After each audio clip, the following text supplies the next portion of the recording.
வணக்கம். அனைத்து விவசாய மக்களுக்கும் கோடை ரகத்துக்கு ஏற்ற தக்காளி ரகம் நுண்கம்ஸ் விதை நிறுவனத்தின் ரெட்டக்ஸ் மிகவும் அருமையாக இருக்குது.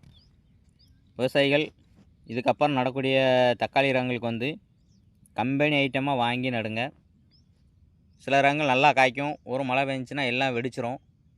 சில ரகங்கள் காய்க்கவே காய்க்காது. சில ரகங்கள் கொலையாக நின்று போயிடும். சில ரகங்கள் வந்து கோழிக்காய் மாதிரி காய்க்கும்.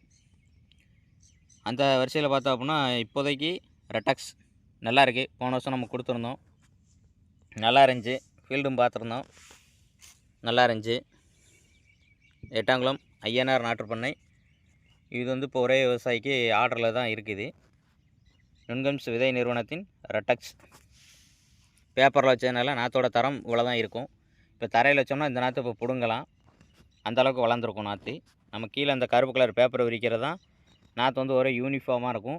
ரெண்டாவது பொடி நாற்றாக இருந்தாலும் நல்லா கால் தரன் இருக்கும், வேர் நல்லாயிருக்கும். இப்போ அந்த தரையில் வச்ச நாற்று நீங்கள் பிடுங்கினீங்கன்னா வேர் கம்மியாக இருக்கும், ஆனால் நாற்று வளர்ந்துருக்கும். வேர் கம்மியாக இருக்கும்.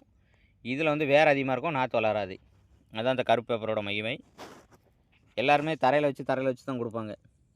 நம்ம மட்டும்தான் பேப்பர் போட்டு பேப்பரில் வச்சு கொடுத்துக்கிட்டு இருக்கோம். நாற்று தக்காளி நாற்று ரெட்டக்ஸ் நுண்கம்ஸ் விதை நிறுவனத்தின் ரெட்டக்ஸ்